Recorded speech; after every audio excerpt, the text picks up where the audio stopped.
is the expectation and desire for a certain thing to happen.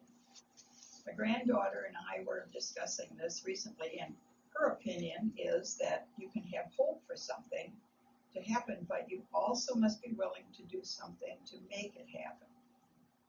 Greg Berg recently interviewed the director of the Racine Literacy Council, who stated that hope is a state of mind. In the fireside room, we have a ship displayed in a case. It was built in 1868 by an old Danish sailor. It was typical of the old Scandinavian Lutheran churches to have a sailing ship hanging in the front of the nave. The ship represents the heritage of ancestors who were seafaring people. It was the means by which they came to their new home in America with the hope of finding a better life. The church is the ship of life, and Jesus Christ is the captain.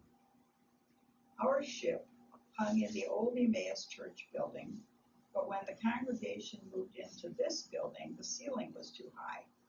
So it was loaned to the Racine County Historical Museum for a time and returned to Emmaus in 1976 in time for our 125th year celebration.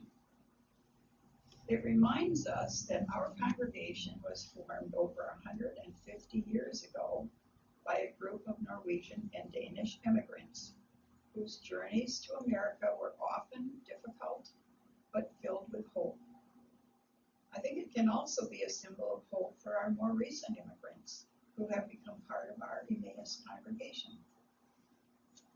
My story this morning is about my father's immigration experience. He, as well as many others, immigrated from Denmark to America with the hope of finding opportunities for a good life. They left behind everything that was familiar, as well as their families and friends, with the intention of perhaps bringing their family members to America once they had become established, or at least returning to their homeland someday for a visit. I'm sure that those who were left behind also had hope of someday being reunited with their loved ones. My dad's father died during the pandemic of 1918, leaving my grandmother with 5 children to raise. Being one of the oldest, my dad was hired out to live and work on a nearby farm at the age of 11. He was able to only achieve an 8th grade education, but he was strong, dependable, and willing to work. He emigrated to America in 1929 at the age of 21, full of hope and ambition. He hadn't been here for long when the Great Depression hit and jobs were scarce. In the story he wrote about his immigration experience, he tells of the many times he found a job only to lose it and have to look for another one. Jobs were often given to married men with families, so single men were let go. He often wrote that he knew God was with him because somehow he was always able to find work. Many of the Danes who settled in Racine worked in the trades and often helped one another out with tips of jobs that were available. Their Danish Brotherhood Society provided a place where many of them gathered to socialize and network, which gave them hope. He also learned of an opportunity to attend a Danish folk school in Nysted, Nebraska, for 3 months to learn the English language and study for his citizenship exam.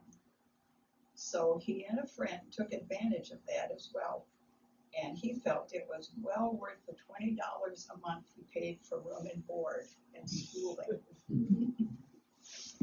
Another issue was housing.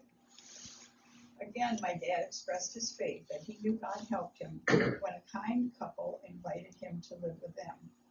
They became good friends and were like grandparents to my sister and me. My parents were married in 1937 and began their new life together with many hopes and plans for their future. My mom's father and her maternal grandparents were also Danish immigrants, so she spoke Danish, and conversations in our home were often in Danish or a mixture of Danish and English. So without realizing it, I learned to understand the Danish language. We were members of Bethania Lutheran Church, and my parents developed strong friendships within the congregation. Like Emmaus, they were a part of a church family who cared for and supported one another. I believe this was also a place where my dad was able to find hope. Our family attended church faithfully.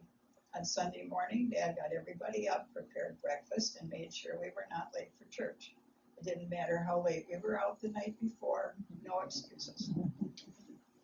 By the 1940s, the Depression was about over, and the economy was starting to be stronger. My parents were able to build a small house and feel secure. Then, in 1941, the United States entered World War II, and everything changed again. My dad had a job in Mount Cemetery, which was considered essential work, so he was not drafted. Again, he and Mom had to make do with very little, as almost all essentials were rationed. The big worry was for my dad's family back in Denmark. The Germans had invaded Denmark, so communication was difficult. One of my uncles was a Danish police officer. He was captured and sent to Buchenwald prison camp. We learned of this and my grandmother's death several months after that had happened. So obviously those who had left their homes and families to come to America were not able to return during those difficult times. But in 1960, the Danish Brotherhood Society created an opportunity for people to visit their homeland. They provided 2 chartered flights, one for 8 weeks and one for 4 weeks, at a cost of $350 round trip. My parents were able to sign up for the 8-week trip, and because I was under 21, I was able to go with them.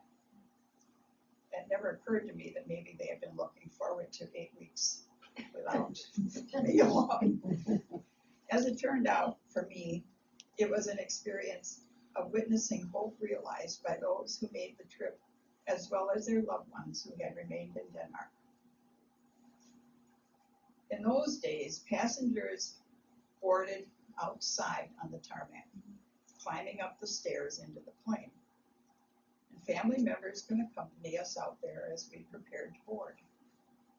The airplane was a prop, and the flight took about 14 hours with 2 stops for refueling. And this was a group of very anxious passengers. As we were flying over Denmark, someone would spot a familiar landmark, and people would get out of their seats and go over to that side of the plane to look. Finally, the pilot had to ask everyone to stay in their seats as the plane was tilting from side to side.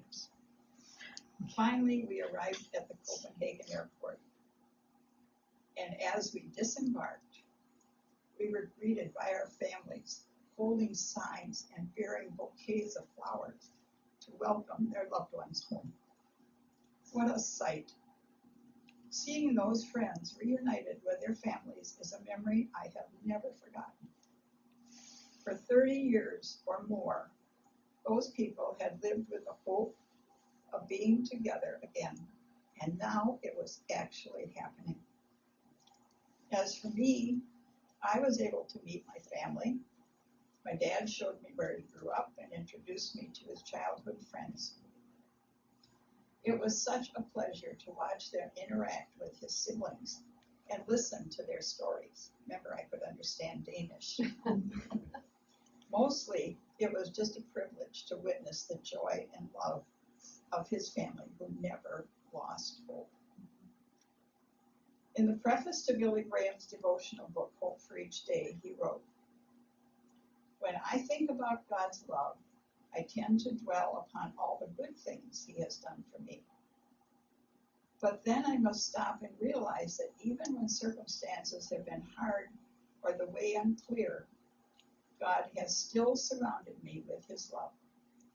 God's love is just as real and just as powerful in the darkness as it is in the light. And that is why we can have hope."